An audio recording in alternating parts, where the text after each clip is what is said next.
எத்தனை பேர் அப்பா அம்மாவோட கஷ்டத்தை யோசிச்சு பாருங்க. அன்றாடங்காட்சிகள், கூலிக்கு வேலைக்கு போகிறவங்க, கன்ஸ்ட்ரக்ஷன் வேலைக்கு போகிறவங்க, பல இடத்துல பார்த்துருக்காங்க. கன்ஸ்ட்ரக்ஷன் வேலையில் இருப்பாங்க. ஒரு ஸ்பெஷல் சைல்டு துணியில் கட்டி காலுக்கு ஒரு சங்கிலி மாதிரி போட்டு கன்ஸ்ட்ரக்ஷன் ஷெட்டில் கட்டி வச்சுருப்பாங்க. அதெல்லாம் பார்க்கும் பொழுது நமக்கு கண்ணீர் மட்டும்தான் வரும். அதே நேரத்தில் நாம் அதை செய்யக்கூடிய நிலைமையில் நாம் இல்லையே என்கின்ற கோபமும் ஆதங்கமும் வரும். ஐயா ஸ்கூலுக்கு போயிட்டாங்க, 6:30 மணிக்கு வீட்டுக்கு வந்திருக்கணும், மணி 10:30 ஆச்சு, வீட்டுக்கு வரல, நாங்கள் ஒரு மிஸ்ஸிங் கம்ப்ளைண்ட் நாங்கள் ரெஜிஸ்டர் பண்ணுறோம், நாங்கள் அதை இன்வெஸ்டிகேட் பண்ண ஆரம்பிக்கிறோம் அப்படின்னு. அது சாப்பிடும்போதே எனக்கு சின்ன ஒரு வயிற்றில் ஒரு ஒரு ஒரு ஒரு விஷயத்தை உணர்ந்தேன். இது தப்பாக தான் எங்கேயோ போகுது, சரியான ஒரு விஷயம் மாதிரி தெரியல. இரவு 1 மணிக்கு இன்ஸ்பெக்டர் திரும்ப ஃபோன் பண்ணார். ஐயா அந்த மாதிரி நாங்கள் பாடியை கண்டுபிடிச்சிட்டோம். அந்த குழந்தையினுடைய பாடி வந்து ஒரு ஒரு மலை பிரதேசத்தில் ஒரு காட்டுக்குள்ளே she was raped and killed. 10வது படிக்கக்கூடிய ஒரு பெண் குழந்தை.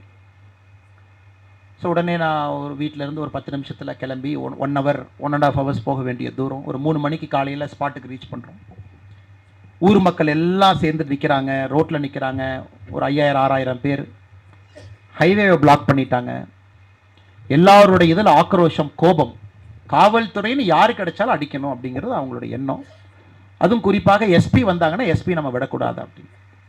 கரெக்டாக அந்த நேரம் பார்த்து மழை வேற, நல்லா கனமான மழை. அவங்ககிட்டலாம் சமாளித்து பேசி உள்ள அந்த பாடியை பார்க்கறதுக்கே கிட்டத்தட்ட நமக்கு ஒரு 1 மணி நேரத்திற்கு மேலே தாமதம். நான் எல்லாத்திட்டையும் லிட்டரலி மைக்கில் அந்த லவுட் ஸ்பீக்கரில் நான் பேசுகிறேன், அந்த மெகாஃபோனில். இந்த மாதிரி இந்த குழந்தையினுடைய உடம்பில் இருக்கக்கூடிய ஃபொரன்சிக் எவிடன்ஸ் நமக்கு ரொம்ப முக்கியம். ஸ்மெல் நமக்கு ரொம்ப வேணும். டாக் ஸ்பாட் பிக் பண்ணணும். ஆல்ரெடி மழை, ஸ்மெல் இருக்காது. டாக் வந்து சென்ட்டுக்குனாச்சும் நீங்கள் வழி விடுங்க. 5000 பேர் நீங்கள் நவருங்க, ஏன்னா உங்கள் சென்ட்டே அங்கே இருக்கும். மக்கள் என்னை விடவே இல்லை. சட்டையை பிடிக்க வந்தாங்க, அடிக்க வந்தாங்க. நான் காவல்துறையிட்ட சொன்னது, யாருமே எதுவும் செய்யாதீங்க, அவங்க என்ன எக்ஸ்ட்ரீம் ப்ரொவோக் பண்ணால் கூட நீங்கள் ஜஸ்ட்டு தடுத்து பாருங்கள், மற்றபடி don't go on the attack charge. அந்த குழந்தையை பார்க்குறவங்க அதன் பிறகு அந்த 3 நாட்களில் அக்யூஸ்டை பிடிச்சிடறோம். எப்பொழுதுமே நான் என்னுடைய பணிகாலத்தில் இது போல் யாராச்சும் இறந்தாங்கன்னா நான் வீட்டு கண்டலன்ஸுக்கு போவேங்க. நான் கிராமத்தில் வளர்ந்த பையன், அது எப்பொழுதுமே ஒரு ஹேபிட்டாக வச்சுருப்பாங்க. நம்ம ஜூரிஸ்டிக்ஷனில் யார் இறந்தாலும் கூட காவல்துறை கண்காணிப்பாளராக வீட்டுக்கு போவேன், போய் அந்த கண்டலன்ஸை கேட்குறதுக்கு. அப்போ வீட்டுக்கு போகும்போது அம்மா உட்காந்துருக்குறாங்க. இந்த மாதிரி நீ பார்த்தோன்னே ஒரே கேள்வி தான் கேட்டாங்க. தம்பி நீ வந்து பிடிச்சிட்ட, 3 நாளில் பிடிச்சிட்ட, சிஎம் விருதெல்லாம் வாங்கிட்ட, அதெல்லாம் ஓகே தம்பி, எனக்கு என் பொண்ணு தான்ப்பா வேணும், பொண்ணை திருப்பி கொடுப்பான்னு. சடலத்தில் எரிச்சாச்சுங்க. அப்போ நான் அம்மாட்ட சொன்னம்மா, இந்த மாதிரி வந்து எல்லோருமே எங்கள் முயற்சியை பண்ணுறோம், காவல்துறை இருக்குது, அதிகாரிகள் இருக்கிறாங்க, நேர்மையாக இருந்தாலும் கூட, நாணயமாக வேலை பார்த்தாலும் கூட எங்களையும் தாண்டி குற்றங்கள் நடக்குது. அது எங்கள் எல்லோருக்கும் வருத்தமாக இருக்குது. ஆனால் அவங்க இந்த மாதிரி நேரத்தில் ஒரு 10ஆம் கிளாஸ் படிக்கக்கூடிய பொண்ணு ரேப்ட் அண்ட் கில்ட் அப்படிங்கும் பொழுது எங்களுக்கு வருத்தம் தாங்க அம்மா, நீங்களும் மனசை தேர்த்திக்கணும்னு சொல்லும் பொழுது அப்போ நான் வீட்டுக்கு வந்து யோசிச்சேங்க, அந்த பொண்ணு எதற்கு இறந்தாங்க, ஏன் ஒய் திஸ் கேர்ள் டைட், எதுக்கு அந்த பொண்ணை ரேப் பண்ணாங்க. இந்த ரூட் காஸ் அனாலிசிஸ்னு ஒரு பேப்பர் எடுத்து ரூட் காஸ் அனாலிசிஸ் போட்டேன். ஏன் அந்த பொண்ணு 6:30 மணி வரைக்கும் ஸ்கூலில் இருந்தாங்க? சரி, 6:30 மணிக்கு ஸ்கூலில் இருந்த பொண்ணு ஏன் நடந்து போனாங்க, 4 கிலோமீட்டர் நடந்து போனாங்க காட்டு வழி பாதையில்? Root cause analysis number 1, bus இல்லை. அவங்க நடந்து வர வேண்டிய கட்டாயம். காலையில் 4 கிலோமீட்டர் போகணும், சாயந்தரம் 4 கிலோமீட்டர் வரணும். 2வது, அந்த ஸ்கூலில் 2 கம்ப்யூட்டர் தான் இருக்குது. 10ஆம் கிளாஸ் பொண்ணுங்களுக்கு ரேஷன் பண்ணுறாங்க. ஸோ 4 மணிலேருந்து 4:30 வரைக்கும் 4 பேர், 4:30லேருந்து 5 வரைக்கும் 4 பேர், 5:30லேருந்து 6 வரைக்கும் 4 பேர். ஸோ இந்த குழந்தைக்கு அன்னைக்கு 6 to 6:30 ஸ்லாட், 4 to 4:30 சில குழந்தைகளுக்கு கிடைக்குது அதே கிளாஸில் கம்ப்யூட்டர் ஸ்லாட். ஆனால் 2 கம்ப்யூட்டர் ரேஷன் பண்ணுறாங்க. இந்த குழந்தைக்கு 6 to 6. அப்போ அந்த உள்ளூரில் இருக்கிற இன்னொரு பொண்ணுக்கு 4 to 4:30, அவங்க கம்ப்யூட்டர் கிளாஸ் முடிச்சுட்டு அவங்க கிளம்பிடுறாங்க. இந்த பொண்ணு கடைசியாக மாட்டிக்கிறாங்க. அப்போ தனியாக போக வேண்டிய கட்டாயம். ரூட் காஸ் அனாலிசிஸ் நம்பர் 2, அந்த இடத்துல கம்ப்யூட்டர் பற்றாக்குறை. ரூட் காஸ் அனாலிசிஸ் 3, நான் குற்றங்கள் வந்து பல பரிமாணங்கள் நடக்குங்க, ஒரு பரிமாணங்கள் மட்டும் நடக்காது.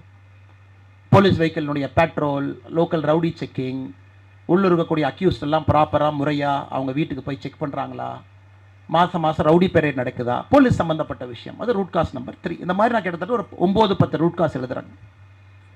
இதை நம்ம எப்படி சரி பண்ண போகிறோம்? இந்த 10ல் 1 மட்டும்தான் என் கையில் இருக்குது. காவல்துறையை நான் வேகப்படுத்தலாம், பெட்ரோல் வெஹிக்கிளில் நிறையா கொடுக்கலாங்க, அவங்கள ரவுடி ஷீட்டரை கரெக்டாக பிடிச்சிட்டு வந்து செக் பண்ணுங்களா. ஆனால் 9 என்னுடைய கையில் இல்லைங்க. என்னால் கம்ப்யூட்டர் வாங்கி கொடுக்க முடியாது. நான் காவல்துறை இருக்கக்கூடிய அதிகாரி. நான் என்னால் அந்த ஊருக்கு பஸ் வர முடியாது. நான் ஒரு டிஸ்ட்ரிக்ட் கலெக்டரோ, நான் ரெவென்யூவில் இருக்கக்கூடிய அதிகாரி இல்லை. அப்போ எல்லாம் அந்த வீட்டுக்கு போயிட்டு எல்லாம் பேசணும். உங்களை போன்ற நல்ல மனிதர்கள் எல்லாம் சேர்ந்தாங்க. ஒருத்தர் சொன்னார், ஐயா நான் பஸ் வாங்கி கொடுக்குறேன், ஒரு பழைய பஸ்ஸை வாங்கி நான் கொடுக்குறேன். அந்த பஸ்ஸில் ஒரு 16-18 பேர் போல் மினி பஸ் ஒன்று வாங்கி கொடுக்குறேன். அந்த பஸ் அப்படியே ட்ரிப் சார்ட் போட்டுட்டு இந்த ஒரு பக்கத்தில் இருக்கக்கூடிய கிராமத்தில் அதே பிக்கப்பு அதே ட்ராப்புங்க ஐயான்னு. இன்னொருத்தர் சொன்னார், ஐயா நான் டீசல் அடித்து கொடுக்குறேன் 6 மாதம் அப்படி. இன்னொருத்தர் சொன்னார், அடுத்த 6 மாதம் நான் அடிக்கிறேன். இன்னொருத்தர் சொன்னார், ஐயா நான் ஒரு 4 கம்ப்யூட்டர் கொடுக்குறேன். இந்த மாதிரி சொல்லிங்க ஒரு வாரத்துக்குள்ள அந்த ஸ்கூலுக்கு தேவையான அடிப்படை விஷயங்கள் எல்லாமே அங்க இருக்கக்கூடிய மக்களே சொன்னதுக்கப்புறம் அவங்களே செஞ்சுட்டாங்க.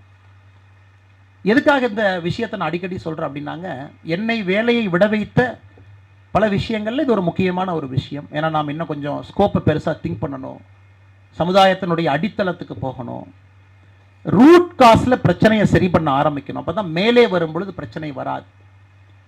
இன்னைக்கு நம்முடைய சமுதாயத்தில் நமக்கு தேவை, சொல்பவர்கள் தேவை, கொடுக்கறதுக்கு நிறைய பேர் தயாராக இருக்கிறாங்க. அதனால் நீங்கள் எல்லோருமே இன்னைக்கு சொல்லக்கூடிய இடத்துல சொல்லக்கூடிய இடத்துல நம்ம 4 பேர் சேர்ந்து நம்ம ஊரை பசுமையாக்கலாம். நம்ம 4 பேர் சேர்ந்து வாலண்டியர்ஸ் கொண்டு வந்து தெருவை குப்பை எடுக்கலாம். நாம் தமிழ் மன்றம் இருக்குது பொள்ளாச்சியில், குழந்தைங்களுக்கு தமிழ் சொல்லிக் கொடுக்கலாம். போன ஆண்டுக்கு முன்பு 54,000 பேர் 10ஆம் கிளாஸ் தமிழில் ஃபெயில் ஆகிருக்கிறாங்க. இந்தியாவில் எங்கேயுமே தாய்மொழியில் இவ்வளோ பேர் ஃபெயில் ஆனது கிடையாது. 54,000 பேர் தமிழ்நாட்டில் சொல்லிக் கொடுப்போம். அடிப்படை முக்கியமான நம்முடைய சங்ககால இலக்கியத்தை எல்லாம் நாம் சின்ன குழந்தைக்கு புரிகிற மாதிரி சொல்லிக் கொடுப்போம். ஸோ இதையும் ஒரு சேவையாகத்தான் நான் பார்க்குறேங்க ஐயா. எல்லோரும் சரணாலயம் நடத்த வேண்டும் என்கின்ற அவசியம் இல்லை. எல்லோரும் வனிதாம்மாவாக இருக்க வேண்டிய அவசியம் இல்லை. அது ஆண்டவன் ஒரு படைப்பு, வனிதாம்மா இருக்கிறாங்க, ஒரு சரணாலயம் நமக்கு இருக்குது. ஆனால் இங்கே இருக்கிற நாம் எல்லோருமே நாம் ஏதாச்சும் ஒரு வகையில் ஒரு சேவை பண்ணணும். பஸ் வாங்கி கொடுக்குறவங்க பஸ் வாங்கி கொடுக்கலாம், புக் வாங்கி கொடுக்குறவங்க புக் வாங்கி கொடுக்கலாம். உள்ளூர் கவர்மெண்ட் ஸ்கூலில் 10th ஸ்டாண்டர்டில் ஃபஸ்ட்டு மார்க் வாங்கின பையனை மேடை கூப்பிட்டு ஒரு லேப்டாப் கொடுக்கலாம். அரசு பள்ளிக்கு ஏதாச்சும் ஒன்று செய்யலாம். நம்ம செய்ய ஆரம்பிக்கும் பொழுது நமக்கான புரோக்கன் ஹார்ட்ஸ் ஹீலாக ஆரம்பிக்கும் என்பது என்னுடைய தியரிங்க ஐயா. நாம் ஒரு மேம்பட்ட மனிதர்களாக, நல்ல ஒரு மனிதர்களாக நாம் மாற ஆரம்பிப்போம். அதனால் அந்த இனிமையான விழாவிற்கு வந்திருக்கக்கூடிய எல்லா அன்பு சொந்தங்களுக்கும் கூட பெரியவர்கள்லாம் இருக்கிறீங்க. நம்மால் இயன்றதை செய்வோம். அந்த பொண்ணு பேரில் இன்னைக்கு வரைக்கும் நாங்கள் ஒரு எப்போ எஸ்பியா நான் பொறுப்பேற்றுக்கணும் இல்லைங்களா. நான் வெறும் பேச்சு மட்டும் பேசிட்டு ஐயா நீங்கள் பஸ்ஸை கொடுங்க, நீங்கள் டீசலை கொடுங்க, நீங்கள் கொடுங்கன்னு சொன்னால் அப்போ நான் சொன்னேன், ஓகே நான் பொறுப்பேற்றுக்கிறேன். இந்த பள்ளிக்கூடத்தில் 10ஆம் வகுப்பில் இப்போ இருந்து வரக்கூடிய முதல் பெண் குழந்தை யார் இருக்காங்களோ அவங்களுக்கு இறந்து போன அந்த குழந்தையின் பேரில் நான் ஸ்காலர்ஷிப் எல்லா ஆண்டும் நான் கொடுக்குறேன். இன்னைக்கு எனக்கு 12 ஆண்டாக கரெக்டாக அங்கேருந்து கூப்பிடுவாங்க, அண்ணன் நீங்கள் கொடுக்கணும், அந்த பெண்ணு வந்திருக்காங்க. ஸோ இது காவல்துறை கண்காணிப்பாளராக இருந்து தொடர்ந்து வந்துட்டுருங்க. வேலையை விட்டாச்சு, இன்னொரு இடத்துக்கு வந்தாச்சு, ஊர் மாறியாச்சு, மாநிலம் வேறு இடத்துல இருக்கோம், அது நம்ம வேலைக்கு போன ஒரு இடம். இது எனக்கு எப்போவுமே அந்த ஒரு வருஷம், அந்த ஒரு வாரம் எனக்கு ரொம்ப ஒரு நிகழ்வு. நம்ம பழைய விஷயங்கள், அவங்க அம்மாட்ட இப்போவும் ஃபோன் பண்ணி கூப்பிட்டு பேசுவேன்.